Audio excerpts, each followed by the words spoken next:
어느 시골 마을에 아주 모범적으로 믿음 생활을 잘 하시는 장로님이 계셨습니다. 어느 날 목사님께서 그 장로님 댁에 신방을 했다가 무슨 대화 중에 장로님께서 눈시울을 적시면서 하시는 말씀이 있었습니다. 다름이 아니라 젊었을 때에는 환경도 어렵고 또 더더욱이 전쟁이 났기 때문에 결혼 혼례식을 가질 수 없었다고 합니다. 그래 세월이 지나면서 때때로 결혼식장에 가거나 면서포를 쓴 사진들을 아내가 보게 될 때에는 아쉬움에 그 눈물들을 적시는 모습을 여태껏 보아왔다는 것이지요. 무슨 얘기 끝에 이제 그 말이 나온 겁니다.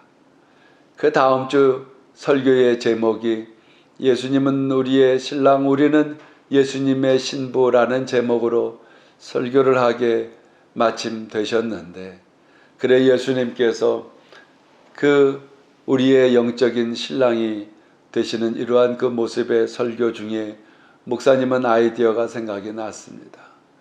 그래서 설교를 시작할 때 예수님께서는 우리의 영적인 신랑이요, 우리는 예수님의 영적인 신부로서 우리는 살아야 합니다 하면서, 그래서 오늘 그 예수님의 영적인 신랑과 함께 결혼식 하는 것을 한번 재현을 해보겠습니다 하고 나서 갑자기 설교 시간에 어디서 준비를 했는지 멋들어진 양복하고 한복을 준비해서 장로님, 권사님께 다른 곳에서 입고 오시도록 했던 것입니다. 준비를 하는 동안 이 성도님들의 마음속에는 이 긴장감과 함께 또 흥분된 마음을 가지면서 별스럽게 오늘은 설교가 진행되는구나 하고 생각을 하고 있었습니다. 드디어 멋지게 양복을 입으신 장로님이 강다산에 서고 음악 반주 웨딩 마치에 맞추어서 신부되는 그 권사님이 한 걸음 한 걸음 강대상 앞쪽으로 걸어오는데 그 장로님의 눈시울에 눈물이 가득하면서 환하게 신부를 맞이하는 이러한 모습이 있었습니다. 그때 목사님께서는 잠깐 음악을 멈추게 합니다. 그리고는 말씀을 하십니다. 우리가 다시 오시는 그 예수님을 만나게 될 때에 우리의 영적인 신랑이 되시는 예수님의 모습은 오늘 신랑이 갖고 있는 바로 이러한 환영의 그 감격의 이러한 그 모습으로 우리를 맞이하시게 될 것이므로 우리는 그러한 예수님을 믿고 우리가 영적인 신부로서의 삶을 살아가야 한다고, 그러면서 혼례식이 치러지게 됐습니다.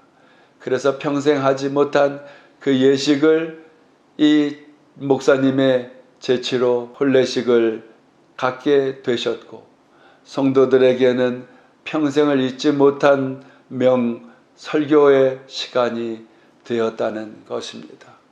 그렇습니다.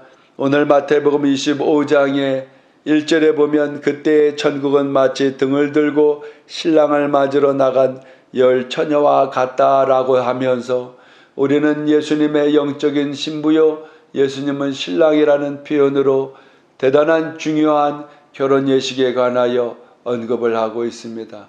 첫째로 그 신랑이 오시는 시기는 아무도 알 수 없다고 하는 것입니다. 아무도 알 수 없지만은 성경의 말씀 내용들을 통해서 보면 그 징조라고 하는 것이 있어서 우리는 준비를 해 나가야 하는데, 시기를 이야기하고 때를 이야기하는 것은 잘못된 것이요, 그 때를 알 수 없지만은 깨어 있으라고 강조하고 있습니다. 우리의 신앙생활 속에 언제나 깨어 있는 이러한 그 신앙인들이 되어야 되는 것을 말씀하고 있습니다. 이것은 중동 지역의 결혼 예식을 비유해서 말씀을 한 것인데, 오늘 우리 대한민국처럼 결혼식장을 통해서 모든 것이 준비되어 있는 상태에서 결혼식이 올려지는 것이 아니라 먼 길에서 신랑이 오는 것이므로, 그때 무슨 스마트폰이 있었겠습니까? 그 밖에 다른 무슨 전달 이러한 그 매체가 있었겠습니까? 그저 먼 곳에서 혹은 신랑이 언제 올까를 파악하기 위해서 사람을 길까지 나가게 하는데, 그때는 결혼식이 끝나면 신랑 신부가 바로 신혼여행을 떠나는 이러한 것이 아니요, 결혼식을 전후로 해서 일주일가량을 진행을 하게 되는데, 때로는 오는 길에서 여러 가지 변수가 있어 늦춰질 수도 있기 때문에 언제 신랑이 나타날 알 수가 없습니다.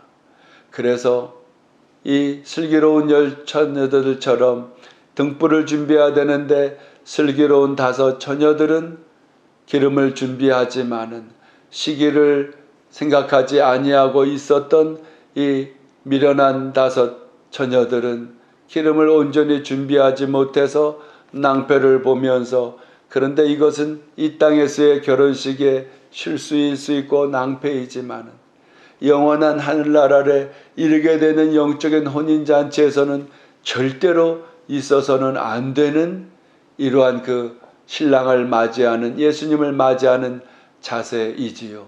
둘째로, 그런 면에서 우리는 철저하게 기다리면서 준비를 할 줄을 알아야 합니다.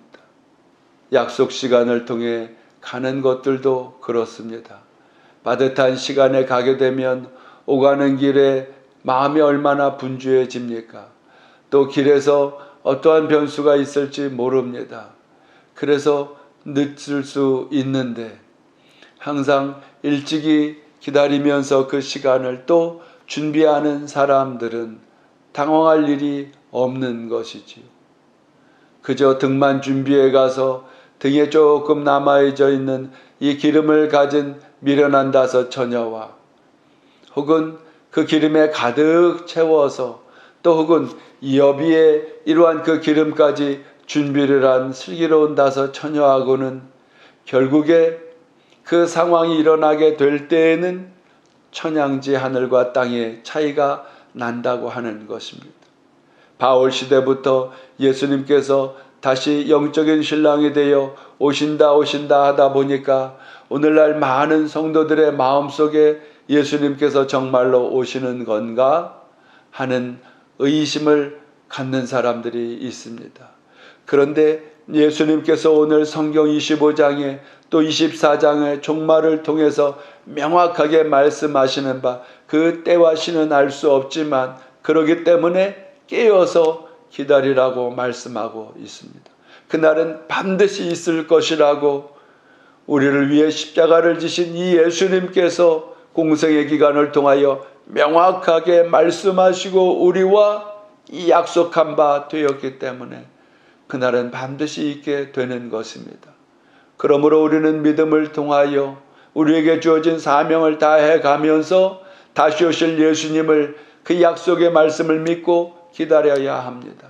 준비하고 기다리는 이들은 세상의 마음을 뺏길 일이 없어요. 세상에 고달픔과 힘겨움이 있지만은 그러한 속에서 손을 누그러뜨리고 있을 수가 없습니다. 예수님은 언제 오실지 모릅니다. 물론 우리 믿는 자녀들에게는 징조라고 하는 것을 나타내기 때문에 도적같이 임하지 아니하고 나타나시는 이러한 말씀이 있으시지만은 우리가 항상 영적으로 성령 충만하여 깨어 있어야 합니다. 여러분 한번 생각을 해 보세요. 간단한 시장을 장보러 가더라도 오늘 무엇을 살 것인가 장바구니라도 준비를 하고 시장길에 갑니다. 여행을 하는 사람들은 그 자그마한 가방에 준비들을 하고 여행을 떠납니다. 우리는 영적인 이 혼례식 앞에서 어떻게 살아야 되겠습니까? 하나님의 말씀하신 바는 하나도 변혁지 아니하고 반드시 이루어집니다. 예수님께서 공생애를 통하여 우리에게 직접 말씀하신 것입니다. 그날에 주께서 오시리니 깨어서 슬기로운 5 처녀들처럼 믿음 생활 가운데 기다리며 믿음을 준비하고 기름을 준비하듯 준비하여 영적인 신랑 되시는 예수님을 맞이하는 길 되시기를 예수님의 이름으로 축원드립니다.